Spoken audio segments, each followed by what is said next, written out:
আসসালামু আলাইকুম, সবাই কেমন আছেন? আমি তো আলহামদুলিল্লাহ ভালো আছি আপনাদের দোয়ায়। এই যে আমি আজকে রান্না করব চিংড়ি মাছ দিয়ে শাক।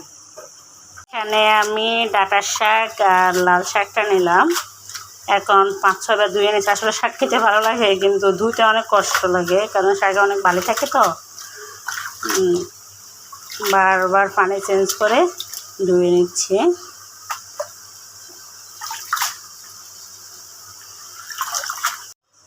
এদিকে আমি শাকগুলো দিয়ে দিলাম, কারণ সবগুলো একসাথে দিতে পারি নাই, এগুলো একটু নরম হোক তারপর যে বাকিগুলো দেব। আর বৃহস্পতিবার হইলে কাজের কোনো শেষ থাকে না। আমি সাধারণত শুক্রবারে অনেকগুলো কাজ আমি এগিয়ে রাখি। এই যে তাল রান্না করব, আর এদিকে গরুর মাংস না খাসির মাংস বুঝতেছি না, যাই হোক একটা বের করলাম, পরে দেখব। আবার এদিকে করলাম এই যে সকালবেলা ভাবতেছি ভাত খাবো, এই মাছগুলো করব, একটু হলুদ মরিচ দিয়ে মেখে রাখবো, কারণ ছেলেকে মাঝে মাঝে ভেজে দিতে হয় তো হুট করে আর পারে না, এই জন্য সবগুলো একসাথে মেখে ডিপ ফ্রিজে রেখে দেবো। এই জন্য এগুলো বেঁচে রাখলাম। এই যে এখানে আমি হলুদ, লবণ, মরিচ, জিরে গুঁড়ো দিয়ে মাছগুলোকে মেখে নেব। এই যে মাছগুলো ভালো করে ধুয়ে পানি জলতে দিয়ে দিলাম। এখন এগুলো ভালো করে মেখে রেখে দেব। এই যে আমি মাছগুলো মেখে নিলাম। এখন একটা ডালার মধ্যে মাছগুলোকে ভিজে রাখবো। আইস হয়ে গেলে আমি পরে বক্সে রেখে দেব।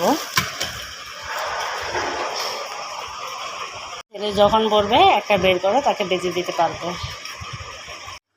এই যে এখানে গরুর মাংসটা ভিজালাম। এটা হচ্ছে আমার সেজু ভাইয়ের শ্বশুরবাড়ি থেকে আমাদের জন্য প্রতি বছরে কোরবানি ওরা মাংস দেয়। তো বরাবর মতো এবারও আমাদের জন্য মাংস পাঠিয়েছে। এখানে রান্নাটা হয়ে গেছে। এদিকে আমি মাংসগুলোকে একটু কষিয়ে নিলাম প্রেশার কুকারে। আগামীকালকে সকালে চিতল পিঠা বানাবো তার সাথে খাওয়ার জন্য।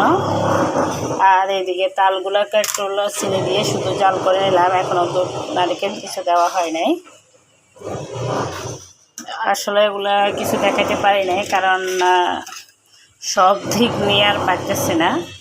আর আমাদের বিল্ডিংও কাজ চলতেছে তো, তিনতলায় কাজ করতেছে, সাউন্ড হয়, অনেক সাউন্ড হয়। এগুলা এখনও পুরো হয় নাই। আমি আবার পাতিলে বসাবো, কারণ প্রেশার কুকারের রান্না আমার কাছে ভালো লাগে না। গোসলের আগে দিয়ে বারান্দায় কিছু কাজ করলাম। যেমন এই মরিচ গাছটাতে বাড়িতে যাওয়ার পর দারোয়ান চাচা পানি দিল, পানি বেশি দেওয়াতে গাছটা কেমন জানি হয়ে গেল। এখন আমি সবগুলো ডাল কেটে দিচ্ছি। আর একবার আমি এই কাজটা করছিলাম, তখন সুন্দর করে কলি বের হয়ে আবার মরিচ ধরছিল। এখন আমি আবার আজকে ডালগুলো কেটে দিলাম, দেখা যাক কী হয়। আবার এই যে অপরাজিতা গাছের পাশে এই ফুল গাছটাও ছিল, এগুলো কেটে ফেলে দিচ্ছে। যে সবগুলো গাছের একটু একটু যত্ন নিলাম আজকে।